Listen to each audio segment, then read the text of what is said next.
you doing, dude? I am great, man. Thank you so much for doing this. Absolutely. Thank you.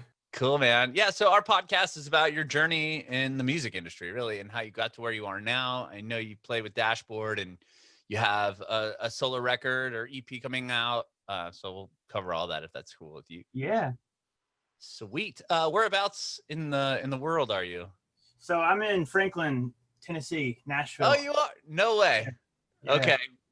We'll talk off the record at the end because okay, cool. My wife and I were looking to go there. So it's an awesome place, man. It's cool. Right on. So you're in Franklin, Tennessee right now? Yep. Are you born and raised? No, so my wife and I are both from Chattanooga. So okay. I guess it's like 2 hours southeast. So that's where we're both from. But yeah, we're not too far. Yeah, we both have been here about 10 years. We've been married, which is crazy, for 7. So, but yeah, Nashville feels like home now. You know, mm-hmm. We've been here. I guess we've reached that point where it's definitely home. We love it. That's cool. Yeah, we were supposed to come out there over the summer, but obviously COVID threw a wrench in that. So yeah. Hopefully next year something will be able to get out there. That's the hope for sure, man. Yeah, for sure. Well, cool. So you grew up in Chattanooga. Tell me about that. How'd you get into music? Well, I started playing guitar. Like, it's kind of that classic story. I started playing guitar in high school. Mm-hmm. I actually started playing violin like in elementary school, mm-hmm. and that kind of always I grew up and I'm still pretty ADHD, so something to grab my attention was good for me, so playing violin growing up, and then once I got a little older, I started switching into something that might be a little more exciting, I thought, which I actually regret now that I dropped playing violin. I was talking about that this morning, actually, but oh, really? Yeah, I dropped it like in high school. I played all the way up through high school, but in order to graduate high school, I literally had to drop the class orchestra, and I did it like literally from like 5th grade through my senior year. But in order to literally graduate, I had to drop it because I didn't have enough credits to graduate. Oh, wow. And like, it was weird. It was like, I'm getting off topic, but the moment I dropped it, I kind of stopped playing. But it's all good. I'm still involved with it. So but yeah, just started playing guitar and writing songs and as a teenager, and it just kind of stuck with me and became a tool for me to use, not only for my career later on, which I didn't realize at the time, but it also kind of just kept me sitting still for like more than 10 minutes. So mm-hmm. My brain, it just worked with me, and I've been kind of playing and writing ever since. So. Wow. How old are you? You said you were in high school and you started playing guitar. Were you writing songs on guitar and playing violin?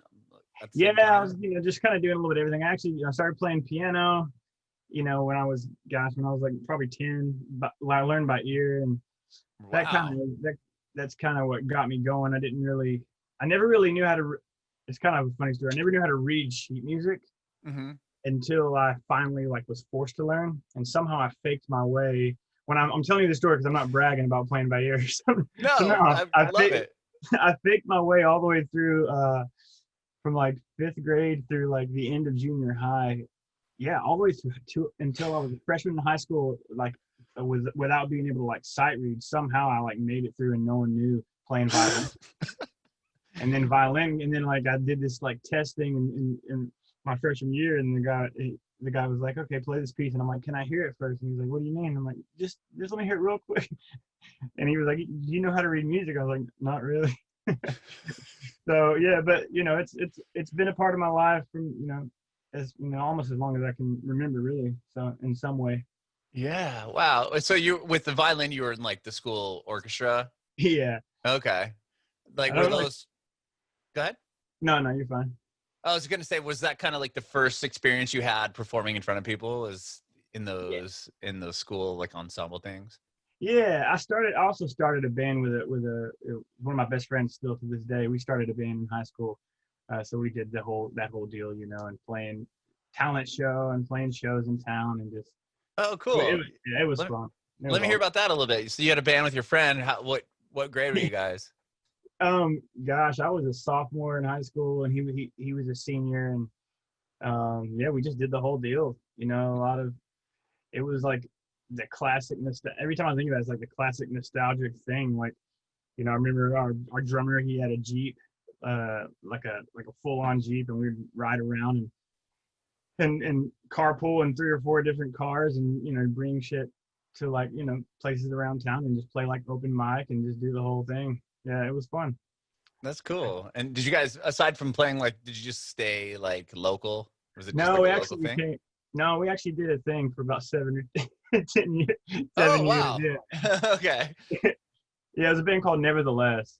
Okay. Uh, yeah, so it Was was it like, pretty serious? I mean, obviously it was serious enough to take up yeah, 7 years of your life. yeah. We ended up signing to a label called under Sony Provident Label Group, and just kind of, yeah, did that.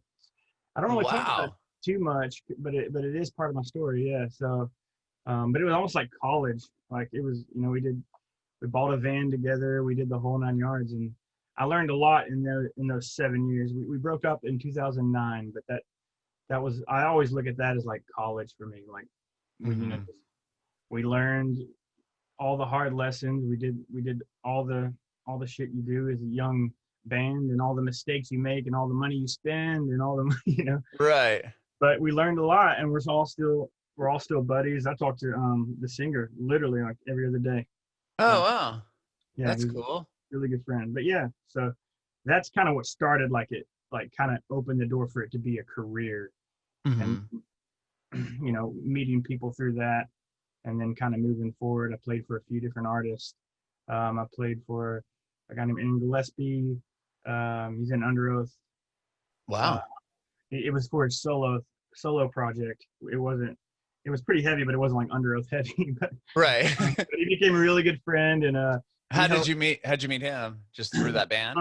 Yeah, through that band, actually through a guy that used to tour with us. He was like our tour manager, and he knew Aaron, and you know, it just, because it's a small world, and you know, the whole deal. And Hmm. so yeah, I was out on tour with another band when Aaron needed a guitar player, like, last minute, and he called me. And I was actually, we were in this, he was flying into the same town. It was in Tacoma, Washington, actually. Okay. I think I was in Tacoma and he was in Seattle, and I literally took a bus with my guitar. It's kind of bizarre. The show I was supposed to play got canceled, so we had an off day. And then I Okay. get this call about Aaron, and he's like, "Can you?" Because my friend, he knew where I was. He knew I was close by. He's like, "Can you go and learn 10 songs and try to pull off the show with him?" And literally, I remember taking a bus to Seattle and learning, you know, with my headphones on the bus guitar, and learning this, trying to get my head wrapped around the songs. And then I show up and do the show, and then, like, we've been, you know, he's one of my best friends now. So that was like, gosh, that was like 2010. Wow, that's cool. And then did you just jumped on his tour, or did you just play that one Yeah, show? no, it was like literally, yeah, like I finished out the tour with the band I was with, Right. of course. But yeah, I started playing with him like after that, and we played together, got really close. He's a great, good friend of mine. I played for him for like 2 years, Hmm. and then he introduced me, and then I started like wanting to do my solo music. That was kind of when I really wanted to start doing that, and he introduced me to a guy named Noah Gunderson, and I and I I love Noah Gunderson. yeah, Noah, I have his records. he's He's like great. king songwriter, dude. He's such a badass. Um, and we kind of we started to become friends, and I went to go see a show in Nashville. He was playing at Mercy Lounge, and then that turned into a whole thing where I started keeping in touch with him, and then he asked me to play guitar for him, and Oh, wow. I was like, hell yeah! And I was like, can I open for you though? Because I really wanted to start doing the solo thing. And he was Hmm. like, yeah, yeah, open the tour, and it was for his Ledges tour. That, I don't know if you remember that record. Yeah. The White Noise is the one that I like really got into. There's a That's song on great. that record that I was like, oh my god, like this is insane. I have the Oh, hold on. Yeah, he's so awesome, man. Such a Yeah, good dude. here's the record. It was on my record player for a while, and then I just moved it. Actually, That's awesome. yeah, this is the White Noise album. Yeah, dude, he's a freak. He's a badass. Yeah, So, the whole Gunderson family, I love them, man. Um, that's kind of really where like the whole deal for me started as far as like my solo career. He really helped me, he helped me, get out there, and get my feet wet, and I ended up opening for him. I thought I counted like over a year and a half period. Like I swear, I think it literally was like 60, 70 shows that I opened for him and played guitar for him and it was a very special time. I ended up playing with him for probably about 2.5 years, most of the Legis cycle and the Ghost cycle. Oh, wow. Did Yeah. you record on his records at all, or just as a No. live musician, touring Yeah. artist? That's cool. Started playing in Dashboard around Ghost when Ghost came out, I think. And I just remember scheduling being pretty hard, being pretty weird when it came to that. But it's kind of crazy. I should prepare more for these, because I start thinking about all this and I'm like, man, I haven't thought about that in so long. It's awesome. No, it's awesome. But I started playing in Dashboard actually, and I was still touring with Noah technically. Yeah. Oh, okay. So it's kind of crazy how it all just kind of. How did you end up meeting, Chris and the guys at Dashboard?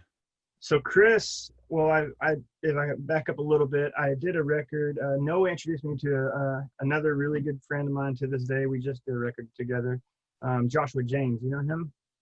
No, I don't think so. If you like Noah, you'll love Joshua. He's awesome. Okay, cool. He's a great songwriter, producer, but he did my first record. And then going back to Aaron, actually Aaron came in town, and this was when Aaron was playing with Paramore. He connected me. I went to go see him and hung out with him at a show, and all the Paramore people, and John Howard, a guy, played guitar for them at the time. Mm-hmm. I connected with him, and he was into my record, and he was like, "Hey man, I'm in Franklin. Let's get together. Do you want to? I have a licensing company. Do you want to start? Can I send it to them?" And I was like, "Absolutely, please." Yeah. And that opened the whole door with him and I working together, and I signed a licensing deal in 2014. And then he did my record. He produced my second record, and we just became really close. And so that's kind of fast forwarding. That kind of brings us to Chris. So because of Paramore and Dashboard and Chris, kind of it's all a similar family. A lot of everybody's close. Everybody knows each other. Haley, everybody. And they were at some party, and Chris was looking for.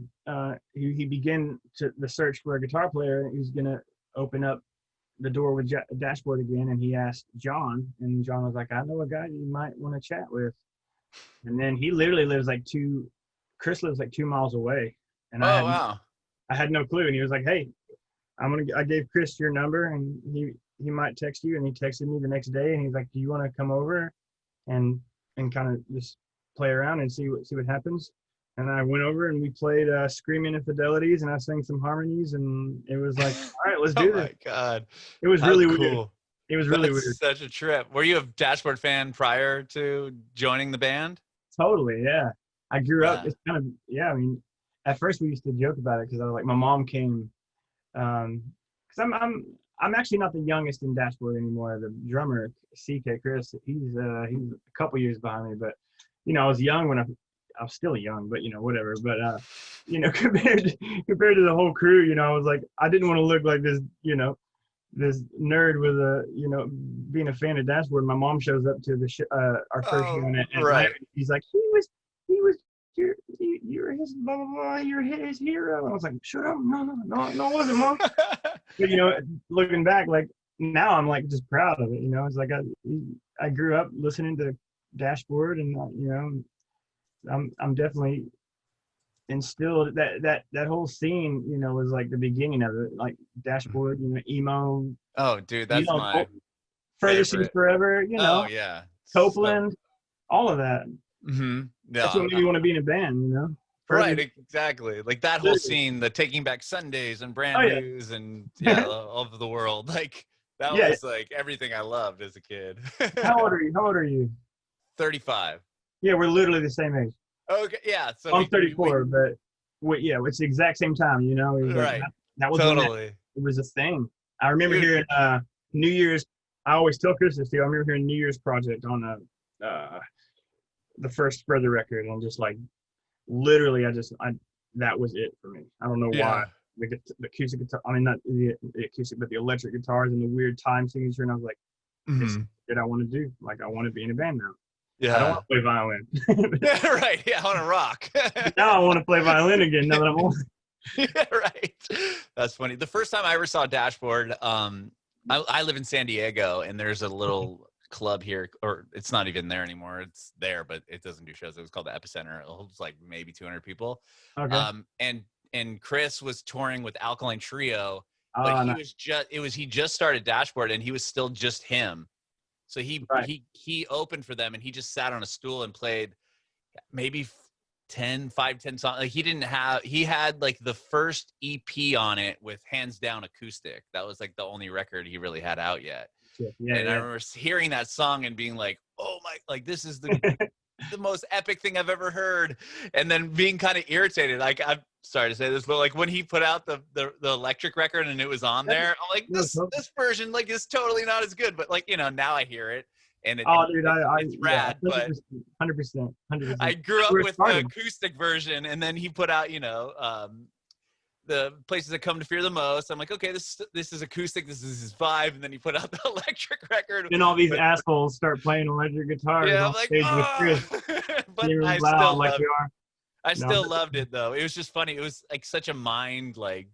I'm like, what is this? This is the electric version of the song. No, what is going on? It's all about like what you hear first too. Like what you have an attachment to that. Like there's an emotional thing with that. So that will always be the winner. That's what it's meant to be. That's awesome. Yeah, but it was great. I'll never forget that. And then him coming back when he did the Places tour, and he just played this bigger venue, and he had a bus, and like he was on Vagrant now, and it was like this cool, it was cool to see him kind of keep going up. And then when he did the electric record and the Unplugged album, it was like there he was skyrocketing from there. It is nuts. Yeah, I actually remember having a conversation. That's funny. I actually remember having a conversation. I don't know if I ever told Chris this or anything, but I think I remember saying something like that when I first heard Hands Down full band. I was like, what? I just want to hear the acoustic. What did he do? Now I definitely won't say that because like I get to, that's my. You get to play it every night. I'll lose my job if that's my opinion. But no, I mean that's what Chris is though. Like it is still that, and everybody knows that. Like that's what it should be. That's what it is. Dashboard is Chris. It's the acoustic guitar and his vocal. Like that's what it is, and that's like it's our job. Anyone else in the band is just to bring that, like support that. But it's always been that, and it always should be. So. Yeah, but I mean, he did it. He did have the electric stuff's rad. Like when the Spider-Man 2 soundtrack came out and Vindicated was on it, I'm like, okay, this is really dope that he's doing the electric stuff. I guess he would totally correct me. He'd be like, what are you talking about? Because, he's like, why did you say? But because honestly, like, it's like, I guess that just mean like, as long as it's him, like it's all about Chris to me, like electric or acoustic, obviously. Right. Whatever. It's got to have that thing, which is Chris, whatever that means, Right when he opens, like right when you hear, even if you didn't know, I mean, I guess you'd have to know Dashboard, but like if it was a new song of his and you just heard his voice, it's like so distinct. Like you're like, okay, that's Chris. That's what's been cool. He can, because I loved I remember being in that first band we were talking about, and we bought, we were in the van, on tour somewhere, and we went into like a FYE and bought Auteur the ending. Oh, okay. I almost said Alter Bridge, but that's a different record. Alter Bridge.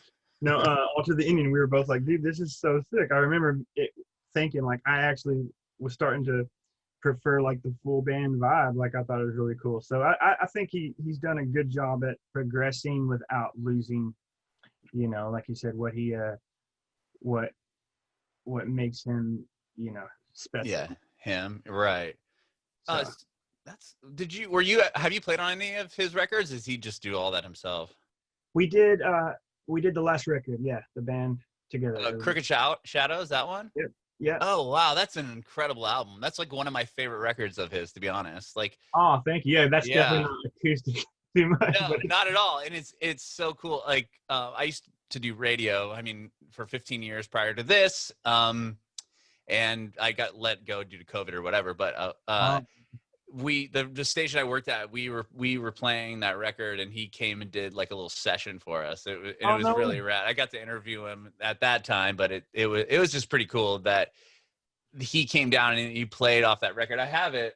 We were probably on tour, weren't we? I guess Yeah, you probably were. it might Maybe have the been. album just came out. This is in San Diego. It was in February, right, of 19 or January. Yes. I remember because it came out in February, right? Yeah, and we did. I remember it being still cold, and I was bummed. Yeah, I have the album. He signed it for me. It's around here somewhere on my Nice. stuff. Oh, that's But yeah, awesome. it was cool to like meet him, and hear him play. He He's the played like best dude he too. did like yeah, he played old stuff. He did only 3 songs, but he played hands down, and he was just by himself. And I was like, oh, this was like took me back, and I'm like, this is cool. But That is cool. that's awesome that you got to play on that record, though. Oh yeah, man. It was really a good time. We worked on it for probably about 2 years off and on. And that was when so Chris CK, we call him CK, but Chris Camarada, he plays with us now, and he's such a good dude. He's awesome. But he wasn't on that record. That was back. I always think about that record, and I think about Ben Homala, who plays in Group Love now. Have you ever met Group Love? Oh yeah, I have. They're great artists. They're a great band too. But I always just think of Ben, yeah, because he played drums on that record, and oh wow. every time I think of Cricket, I think of him because yeah, he's not with us anymore, but he's doing his thing with Group Love, and it's all good. Oh, okay, so he was drumming with you guys at that time. Yeah, okay. He was in the band. Yeah, we both actually joined the band at the same time, and then. Oh, interesting. And was Group Love like? Did he just join Group Love? Like, did they have like Tongue Tied Out and all that stuff? And did he just leave to join the band? Yeah, it was nothing really. It wasn't anything weird, but he did. That was just something he really wanted to. That was what he wanted to do. So, he left and joined Group Love. Yeah, that's cool. But he loves it, and it fits him. It fits his thing. It's a cool. It's got his vibe all over it. Yeah, that's rad.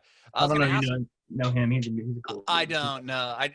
I know who Group Love is. I've met the people in the band before, but not knowing any of that. I just Yeah. But that's cool. I was going to ask you, like, so you obviously toured with your first band, and then you got to tour, doing the Under Oath stuff, or is Aaron? It was with his solo music. Yeah, solo stuff. And then you get in Dashboard, and was that like the next level of touring for you? Like, or was, you know what I mean? Like, because with him, he's probably playing much bigger rooms, I would think, and like you guys probably have a nicer bus and. It was a completely different thing. Yeah, I mean, it was just like especially like the first tour we did, Dashboard. We played with Third Eye Blind. We did a tour with Third Eye Blind. Oh wow! Actually, I remember that tour. Yeah, I think it was in 2015, and it was some of them were like crazy, like 10,000. Yeah, like you're probably playing like stadium size or like pretty close to it. So it was like full on, hit the ground running when we started touring. It was fun though. It was awesome. That's cool. Was it fun touring with Third Eye Blind? I'm a huge Third Eye Blind fan. I love that band. Dude, it was so fun. It was a summer tour too, and that just makes it all. It was mainly sheds, like amphitheater stuff. Sure. For whatever reason, like that us two together, those two bands, it just turned out really, really cool, and it turned out really well. Yeah, I guess it was like that weird combination that worked. It was cool. Yeah. Was that the tour that they did the self-titled record in full, or no? I think so, right? I think so. I think that was because did you guys play San Diego? Yes. Did you play the sports? I think you guys played the college like outdoor amphitheater. Which is probably like 10,000, 6 to 10,000 or 7 to 10,000. Yeah, that's cool. Yeah, I remember that because they were playing that record in full, and I was like, in Dashboard, like what a show. It was really cool, man. Yeah, they're Third Eye Blind. They're great dudes, and it was I just love that whole summer tour thing. Mm-hmm. So hopefully we'll get to do that next summer. Whoever we're with, hopefully we'll get to do the whole shed thing again. COVID will be we'll just see. We'll see. You know, Yeah. it's all about being safe, though. I don't want to. I know, right? It's crazy.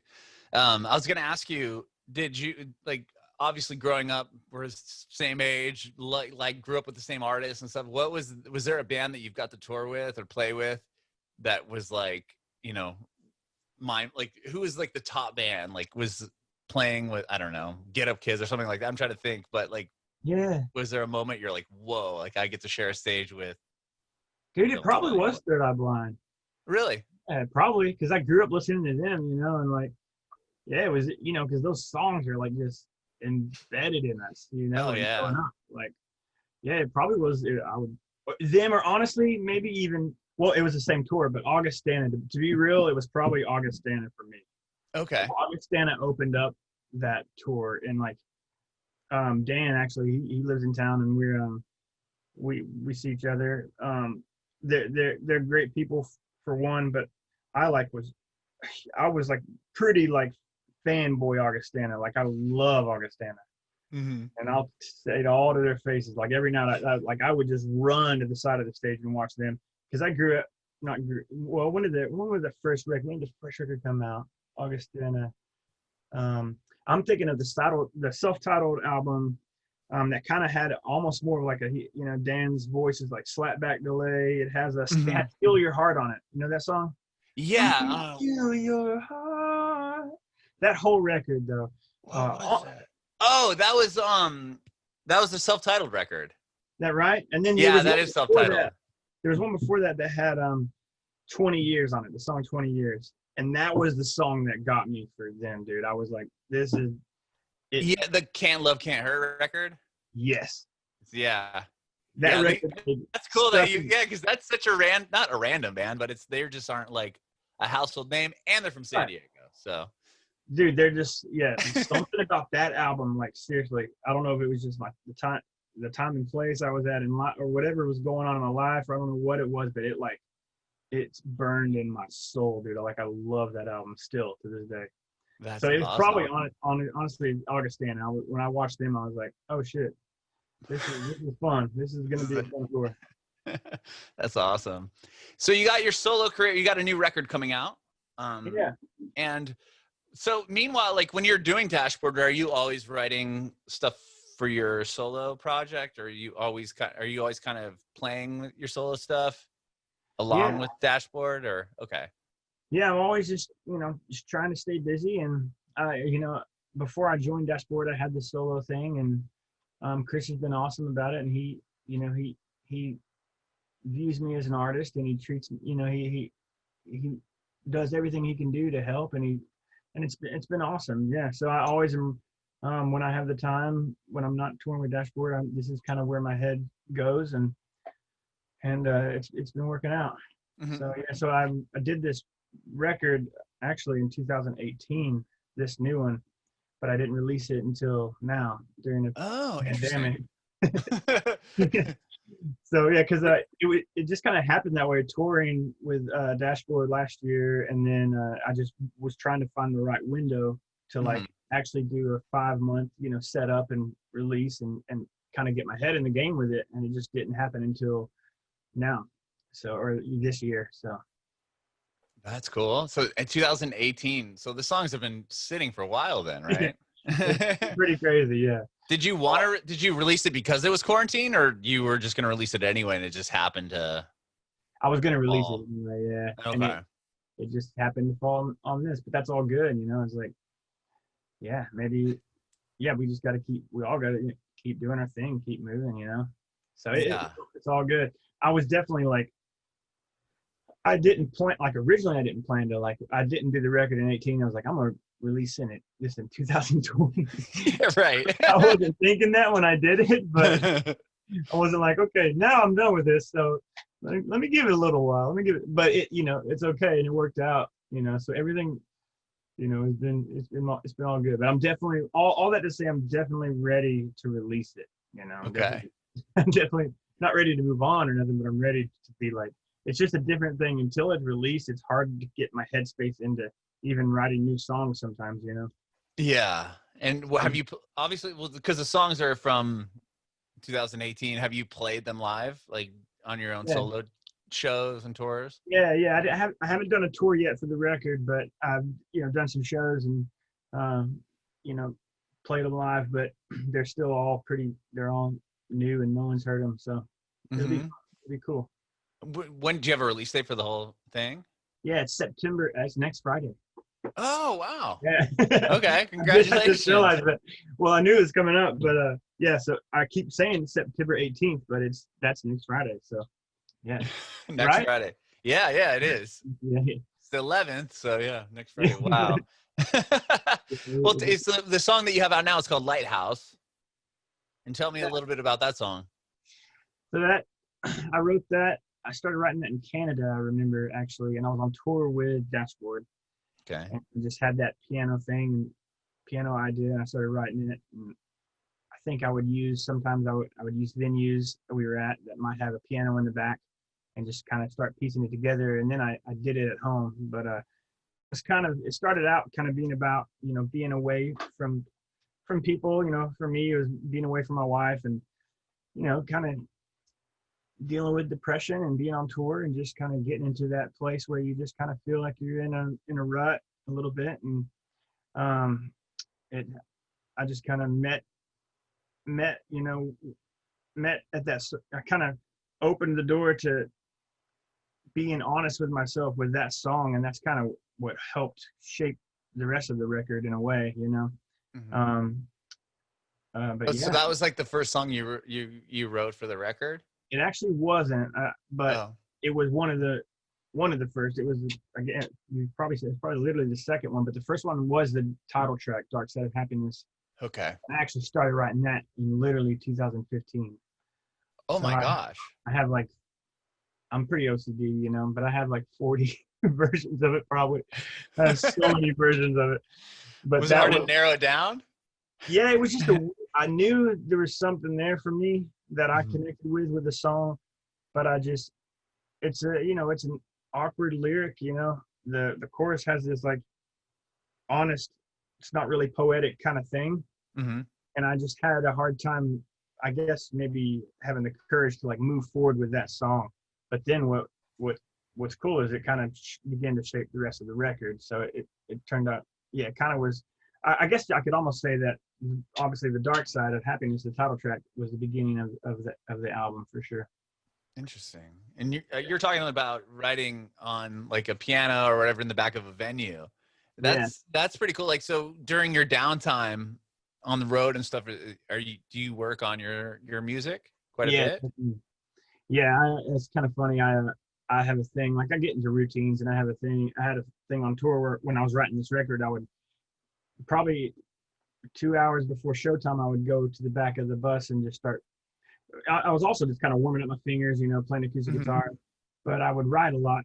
And one time I was working on, I probably was just, I don't even know if I was writing a song or just goofing off or whatever, but I had my head in the clouds, and literally our production manager ran in, and he was like, we had this song we would play before we started. We played Jimmy Eat World, Sweetness, over the PA. Oh, over the PA, yeah. So if you heard Sweetness wherever you were, you knew you had to get your ass get inside. Yeah. But I was outside, and I was in the back lounge, and I was just playing guitar. I was just whatever, just doing my thing, and then Danny runs in and he goes, "Sweetness is playing." Sweetness is on, and I just flipped, and I just jumped and ran, and I made it. But yeah, that's awesome. Yeah, I don't know why I thought of that, but yeah, it's funny. That is funny. So Sweetness is the cue. Has that always been the cue for you guys, or is it just that tour? It's usually just every tour is a little different, some sort of cue. But you get a new song each tour. Well, now we have a rule. We've actually had the rule for a while. I just broke it a few times, maybe more than a few times. But we try to. It's a good idea to be in the green room 30 minutes before we play. Right. Sure. Be ready to go. So now, I remember when we were on tour, the Third Eye Blind. Jack Funk, he's our tour manager. He's amazing. He's awesome. He's toured for it, man, tour managed so many people. He's awesome. He's old school, mentality. He's been around for a long time, and he knows his shit for sure. But he freaked when I first started playing in Dashboard. He's like, this can't be a thing, because I would like be pulling up on. I take my bike on tour, my bicycle, and I would be literally pulling up like 5 minutes before playing, like sweating. And there's like it's like an amphitheater, like 10,000 people, and he's like, "Where have you been?" I'm like, I'm coming, I'm here." He's like, "No, you can't do that, dude." You're like, "What? So, I got 5 minutes." yeah. And now it's funny is because I don't know where it came from, but I have these stress dreams where, and you hear people talk about this, you're like, are they telling the truth? But like, I have the same dream. I really do. Every time I have this dream, and I call it a stress dream, but it's I'm like running late for a show, and I'm supposed to be on stage already, and everybody's there on stage waiting for me. That's like this dream I'll have like every other week, I swear. And I'm like, it's the worst feeling. What's usually going on is in my dream, I'm like, I run on stage and everybody's waiting for me, and I'm like trying to untangle my cable, like everything's like going wrong. Like I'm playing a talent show or something. Like in real life, that wouldn't happen because thankfully I don't have to worry about, it's already probably ready for you. You just, you've got to the point where you can just play. Thankfully now. But I still have that same dream. But yeah, it's funny. That's funny. When you're on tour writing, are you able to, or do you ever like bounce ideas off anybody in the band, or show them anything that you've been working on, and to get like feedback, or you just keep it to yourself? I usually just keep it to myself. Yeah, I get a little introverted when it comes to that. But it's funny because they will know, they do, when they heard the record, they're like, "Yeah, I heard you play that guitar part like way too many times." Well, I feel like I do know this record. That's funny. That's cool. Well, congratulations. I mean, the album coming out next week, and the song and everything else. Were you on the road doing anything when COVID hit, or were you safe at home? You were? No, yeah, we were in New York, actually. Oh my gosh. Yeah. You're on tour? Yeah. We were tell me about that. We were doing our 2020 anniversary tour, and we were probably about 3 weeks in, and we still had about 3 weeks or more. And, because, it all happened pretty quick. It like escalated really quick when everything started to shut down. Oh yeah. It was so fast. We were in New York, and we were like, we were on our second night there playing, and everybody pulled us in. Jack, the guy I was just talking about, pulled us in and pulled the whole band, get up to everybody all in the same room. He's like, "Dude, so this is what's going on. These next 2 shows are canceled, but we're going to go from there after that." And then it just like, but within 24 hours, it was like, we're going home. Wow. Were you noticing, like, I've talked to other artists that were on the road, during COVID, and they're saying like they kind of got a feeling like, the shows towards then started kind of like, it'd be like they knew it was sold out, and then they'd play to like, 2/3 of the room because people were kind of getting worried. Were you guys experiencing that at all? I think so. Yeah. I mean, there was just a weirdness in the air, literally, like even in New York, like I'm a roamer. Like I love, we spent a couple days there, and I walked around, and I just started to sense a strange vibe, and people were and we did come home, and we quarantined for 14 days, and we did the whole deal, but I was like walking around and doing, but at that point we were starting, like, it was like we knew what was going on.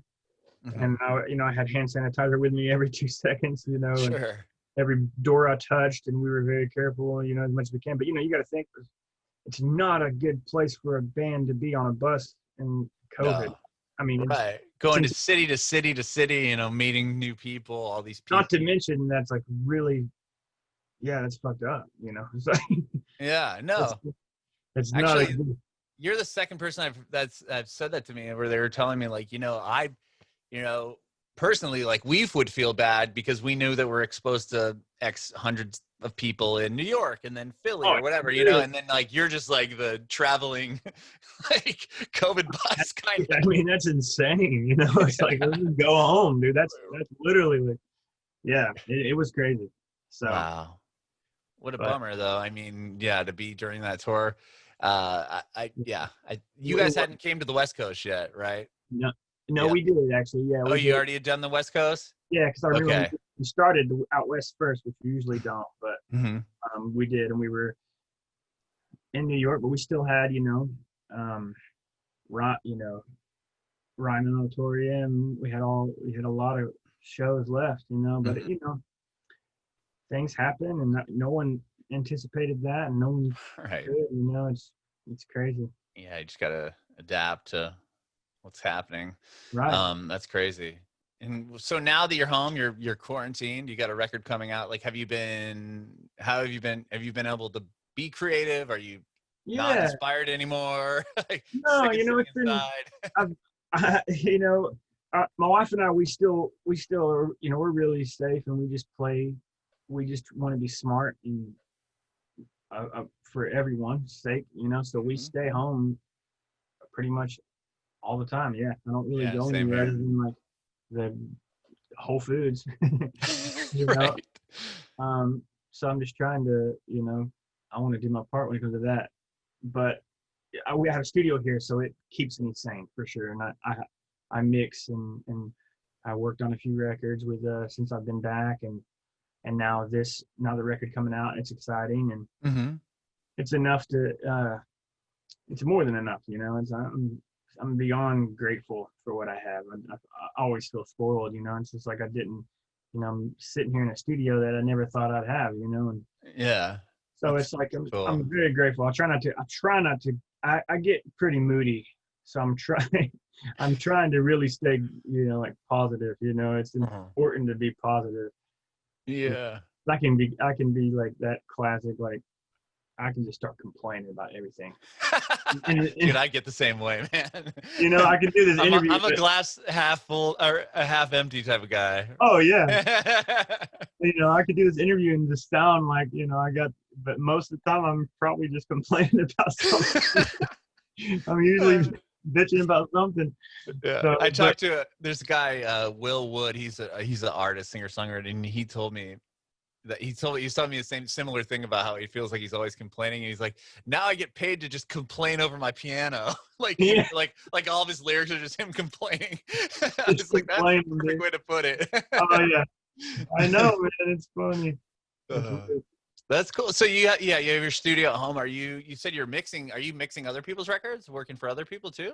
Yeah, I do that, and that's a sort of a newer venture in the last year and a half. But I like love it. I love it for sure, and writing with people that are on my licensing company, and it's good to stay out of your head, Mm-hmm. And but when it comes to my solo music, I like to kind of get in the zone on my own, but even then, I'll sometimes write with people. But yeah, I've been mixing a lot, and that's just been really fun. Yeah, it's just a different thing. I don't have to think about. I get to think about how does a song feel, and then there's all the nerdy shit. But at the Mm-hmm. same time, it's like I'm learning more and more how to listen, and I think that's really even helping me, you know, creatively in a way. Sure. You can get caught up in the whole like the technical side of everything, but I think when I keep being reminded, like it's more about how are you listening to the song when you're mixing it, and how does the song make you feel? That's the goal. Mm-hmm. I want to. If I don't, I can spend an hour EQing this, blah blah blah. I'm not going to go there talking about gear and all that. Like it's a whole thing. Yeah. But at the end of the day, like if I finish something and you don't feel it, like then I missed the mark.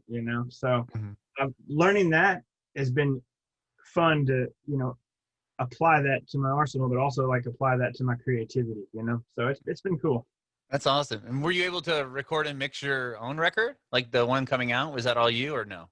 I recorded it here, but I didn't mix it. No, a Okay. guy named Zach Hansen mixed it.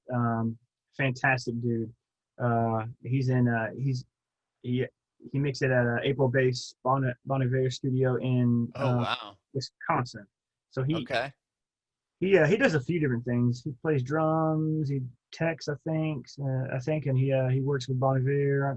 He worked on their Wow. last record, and but he's a very relaxed, very chill dude. And um, I got connected with him through our Dashboard's bass player because he's from Wisconsin, Oh, cool. and they Cool. knew similar people, and he mixed the record. And then a guy named Gavin Lurson mastered it, and he's the guy that's mastered all three of my albums actually. But he's in LA. So I definitely did. I don't like mixing my own stuff for sure. It's just, yeah, Yeah. you get so close to it, you know? Yeah, I was gonna say you probably get too Uh-oh. involved in it. Oh, you there? Yeah. I'm You good? sorry. I'm holding my AirPods and they turned on or something. Oh, it's all good. Okay, cool. Rad, man. Well, again, thank you so much for doing this. I Yeah, really appreciate your time. thank you. I hope I Um, didn't talk too much, dude. no, that's the whole thing. I say Okay. this all the time. No one cares what I have to say. You talk as much as you can because this is the story. And I love hearing it. Thank you. All right, cool. I appreciate it. I appreciate you talking a lot. It Yeah, makes it well, easier on me. I always finish, interviews and I'm like, oh God, I talked so long. I talked forever, but it's so good. I Well, I appreciate appreciate you. it. Absolutely, dude. I have one more question for you. I want to ask you if you have any advice for aspiring artists. Yeah, I think, let me think. What is a really good thing? I think honesty is really what it boils down to. Like, be honest, and the rest, I really think, will work out. Maybe not. It might not work out, actually. But truly, I think being honest with your art is like the place to start, like, more than anything. You can talk about algorithms all day. You can talk about working hard. You can talk about touring, Spotify playlist, and all that. But like, I think being honest and then write and making art out from an honest, authentic place is like the most important thing for me. And I would say it's the most important thing for anyone, trying to start, you know.